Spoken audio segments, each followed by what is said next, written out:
Bonjour à tous, on est très heureux de présenter ce cas clinique qui est réellement multicentrique et multidisciplinaire. Ce n'est pas tout à fait une nouvelle mutation algérienne comme c'est écrit dans le programme, c'est une vieille mutation mais avec un nouveau phénotype dans une population particulière comme vous allez le voir. Je ne vais pas revenir dans le détail sur les principales causes d'amylose cardiaque et neurologique, vous les connaissez. Les principales formes d'amylose héréditaire sont représentées par les amyloses à transthyrétine héréditaires. Elles sont liées à un variant pathogène dans le gène TTR, qui est un gène qui est situé sur le chromosome 18 et qui est relativement simple de séquençage puisqu'il ne comporte que 4 exons, il est réellement petit.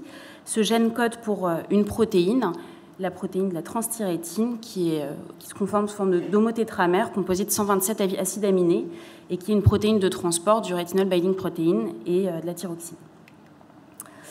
On sait à ce jour qu'il y a au minimum 120 mutations connues qui favorisent la survenue d'amylose cardiaque et neurologique, avec en fonction du type de variant pathogène, un phénotype qui est de manière prédominante cardiaque ou neurologique ou mixte.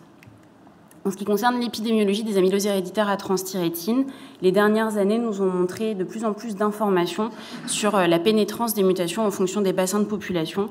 En particulier, on sait qu'il y a les zones endémiques typiques et classiquement décrites portugaises, japonaises et suédoises de la Valmet 30, mais on a de plus en plus d'informations ces dernières années. En ce qui concerne le Maghreb et l'Algérie de manière générale, on n'a aucune donnée dans la littérature. Rien n'est connu à ce jour. De notre expérience mondorienne, on a un certain nombre de patients maghrébins qui ont des mutations africaines, enfin d'Afrique subsaharienne, la VAL 122 isoleucine. Et donc on va s'intéresser à ce variant-là, la T49I dans la nomenclature classiquement utilisée par tout le monde sauf les généticiens. C'est un variant qui est situé sur l'exon 3 et qui a été décrit pour la première fois par une équipe japonaise en 1999 chez une femme japonaise. La deuxième description dans la littérature date de 2003 et concernait une famille espagnole. Et la symptomatologie était sensiblement la même, un début vers l'âge de 60 ans, une polyneuropathie sensitive prédominante, une dysautonomie digestive et vasculaire importante et une description d'atteinte cardiaque mais non symptomatique avec une hypertrophie du myocarde et des valves. Et en fait, dans notre base de données en génétique, on a 4 patients qui sont porteurs de ce variant-là, que je vais vous détailler. La première patiente a 51 ans. Elle est née en Algérie. Elle a une hérédité amyloïde, on va dire, puisque son oncle était étiqueté comme porteur d'une cardiopathie amyloïde, mais qui n'a jamais été typée. Et en fait, sa première symptomatologie était une neuropathie périphérique qu'elle développe depuis 3 ans. Elle a d'ailleurs été opérée d'une hernie discale sans aucune amélioration de la symptomatologie, enfin une description assez classique. Elle a ensuite décrit une dysautonomie avec l'apparition de diarrhée invalidante et d'une hypotension orthostatique. Et finalement, en l'explorant sur le plan cardiologique, on a découvert une atteinte cardiaque relativement typique avec une élévation des biomarqueurs. La deuxième patiente est également une patiente mondorienne. Elle a 69 ans. Elle est elle aussi née en Algérie. Et son premier symptôme, ça a été une macroglossie. Elle a ensuite développé une hypotension artérielle qui a mené à arrêter les traitements antihypotenseurs, puis une insuffisance cardiaque globale symptomatique, des troubles du transit importants avec une dysautonomie digestive qui lui ont quand même fait perdre 24 kg en l'espace de quelques années. Au cours du bilan, on a découvert également une neuropathie sensitive et une atteinte cardiaque typique d'une amylose. Troisième patient est lui aussi mondorien. Lui, il a des antécédents sur le plan familial relativement lourds puisque son frère a été greffé cardiaque et hépatique. Il y a plusieurs membres de sa famille qui sont décédés de cardiopathie et de neuropathie amyloïde invalidante. Son premier symptôme, ça a été la survenue d'une décompensation cardiaque globale à l'âge de 63 ans qui a mené au diagnostic d'amylose cardiaque à transthyrétine héréditaire. Et dans le cadre du bilan, on a découvert une neuropathie sensitive typique. La dernière patiente qui nous a fait nous poser ces questions-là est une patiente qui vient de Toulouse, pour laquelle un prélèvement génétique a été adressé au laboratoire de génétique l'année dernière. Elle est elle aussi née en Algérie, elle a 72 ans.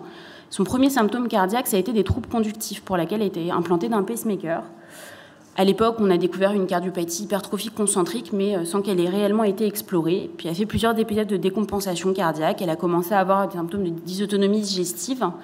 Et au cours du dernier épisode de décompensation cardiaque, elle a été hospitalisée chez Olivier Lérez à Toulouse, qui a posé le diagnostic d'une amylose cardiaque ATTR mutée, avec le même variant que les 3 autres patients qu'on connaissait déjà à Mondor et qui ont quand même une présentation clinique relativement atypique avec un phénotype mixte et une dysautonomie digestive importante.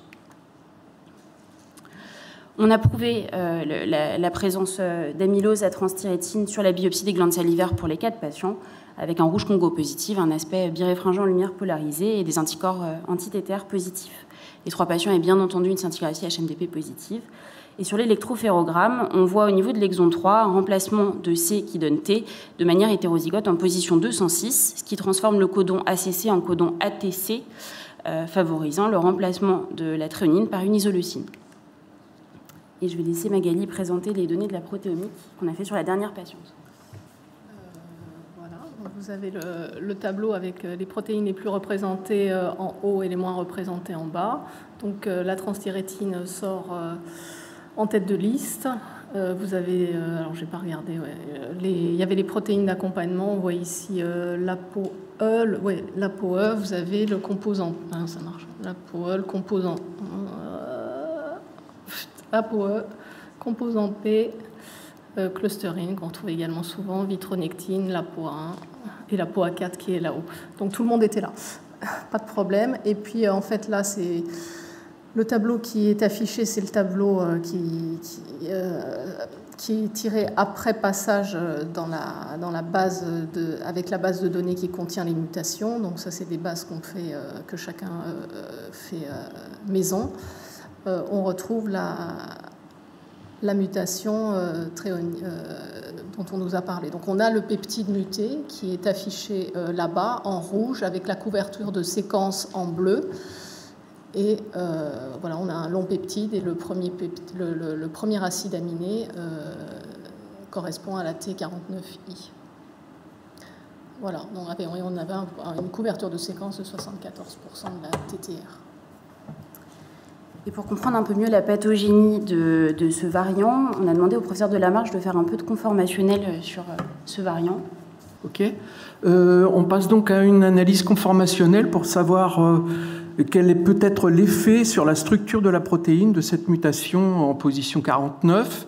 La mutation est localisée à cet endroit, c'est-à-dire finalement dans le tétramère, on observe que la mutation est localisée dans une zone qui est éloignée de la zone de fixation du ligand et qui est également, a priori, assez éloignée des zones d'interaction entre les sous-unités.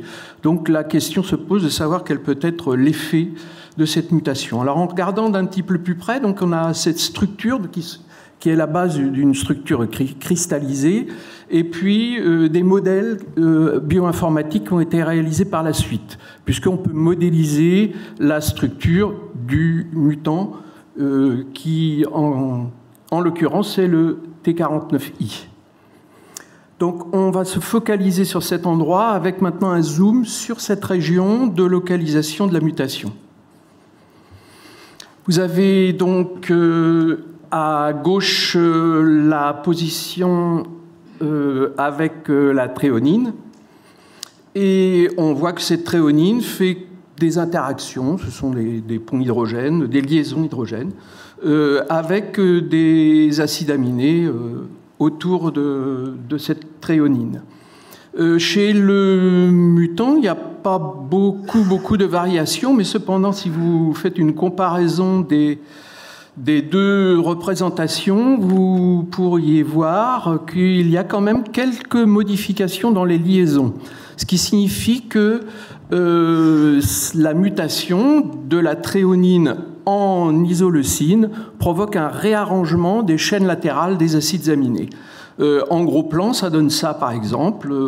La variation ici vous semble extrêmement minime, mais il y a quand même une différence dans la rotation, vous voyez ici, de cet acide aminé qui est la glutamine 54. Alors, je crois que 99,9% des gens laisseraient tomber à ce moment-là parce qu'en se disant, bah, de toute façon, on voit aucune différence.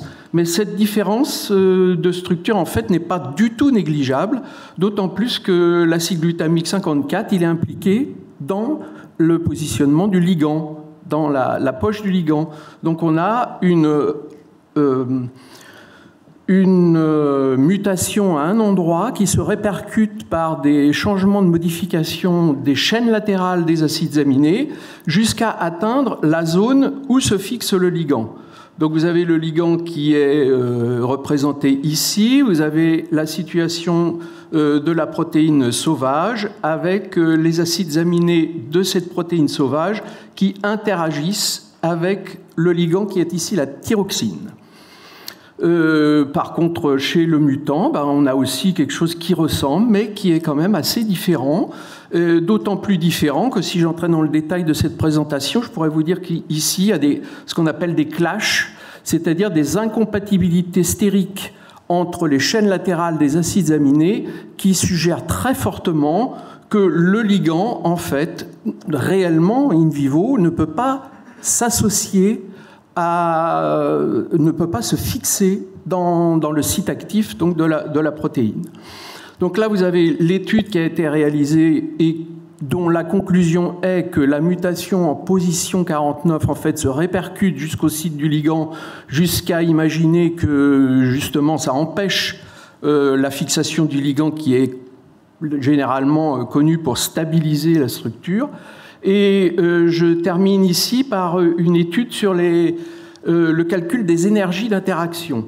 Lorsque vous avez ici un tétramère, on peut, par des méthodes de calcul, connaître la capacité de ce tétramère à se dissocier en dimères, des dimères de se dissocier en monomères, et ces monomères, leur capacité à faire des erreurs de repliement. Donc ici, on a toute une chaîne de dissociation pour lesquelles on peut calculer des paramètres, sachant qu'à la dernière flèche, on va ici vers le misfolding et la formation de fibres amyloïdes. Alors nous avons étudié 5 mutations, dont 4 sont déjà connues dans la littérature et qui montrent ici qu'on retrouve des résultats déjà publiés. Vous verrez un point vert lorsque la mutation stabilise la formation d'un des états qui est représenté, et un point rouge lorsque l'effet est un effet déstabilisant sur la forme que l'on est en train de regarder.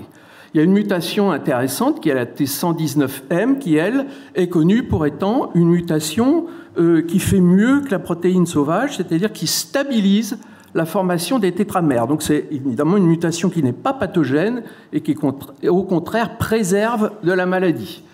Vous avez la mutation V30M.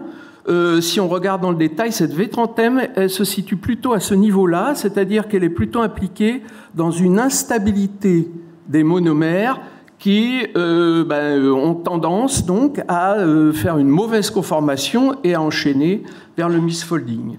Une autre mutation, S52P, etc., etc.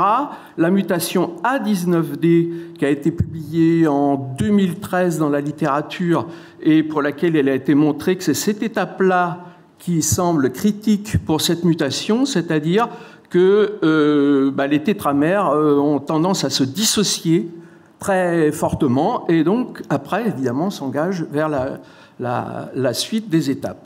Pour le T49I, le T49I, on a une très forte susceptibilité à la déformation des monomères et à leur représentation sous forme mal repliée, qui aussi va entraîner probablement donc la formation de fibres.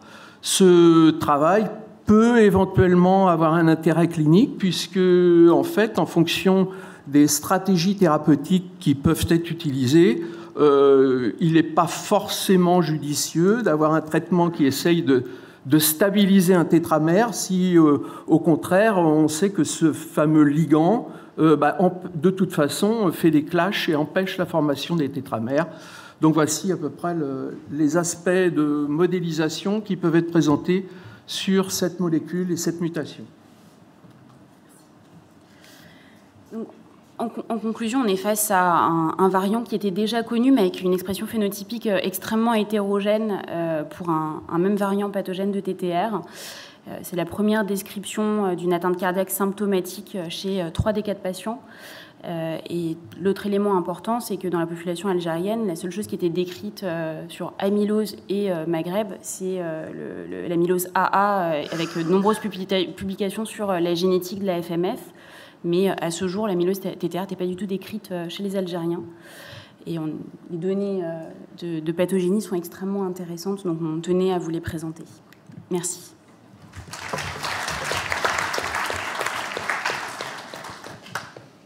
Merci beaucoup à tous les trois pour cet exposé très intéressant et très didactique, surtout, malgré la complexité des données présentées. On a le temps peut-être rapide pour une question, parce qu'on est déjà en retard. On est responsable du seul retard de la matinée. Je vous en excuse. Bon, alors je vais me permettre de de faire 3 remarques. Pour l'analyse protéomique, Magali, tu l'as faite à partir de quel tissu ? C'était une biopsie des glandes salivaires de la dernière patiente. D'accord. Donc vous n'avez pas pu comparer avec le profil cardiaque, par exemple, pour savoir si la protéine sauvage était présente et qu'elle était protéolysée en C-terminal ? Non, on n'a biopsié aucun des cœurs des 4 patients parce qu'on avait la biopsie sur les glandes salivaires, donc on n'a pas été à la biopsie. D'accord. L'autre point que je voulais voir... Oui, pour la modélisation, c'est très intéressant. Ah oui, alors est-ce qu'il y a un bilan thyroïdien qui a été fait chez les patients ? Il y a un bilan thyroïdien standard qui est fait chez l'intégralité des patients. Oui, alors si cette mutation altère et interagit avec le site de la fixation de la thyroxine, ça aurait été intéressant de voir ça. Et 3e point, pour la modélisation, alors c'est un point que j'apprécie beaucoup, mais sauf que il y a quand même quelque chose qui reste vraiment in silico, parce que quand on voit in vivo, il y a le potentiel amyloïdogénique plus ou moins sévère selon la mutation et à quel stade c'est déstabilisé, mais ce qui manque vraiment pour qu'il y ait un intérêt clinique, c'est qu'il y a des formes qui sont très très amyloïdogéniques, prédites très amyloïdogéniques, in vitro très amyloïdogéniques, et on voit chez les patients qu'en réalité, elles ne sont pas sécrétées et qu'on a affaire à des formes peu sévères. Donc, il y a une dimension qui manque dans le profil des mutations de la transthyrétine, c'est la réalité in vivo et comment ce variant va être, en fin de compte, traité par la cellule. Donc ça, il ne faut vraiment pas l'oublier. Voilà, merci.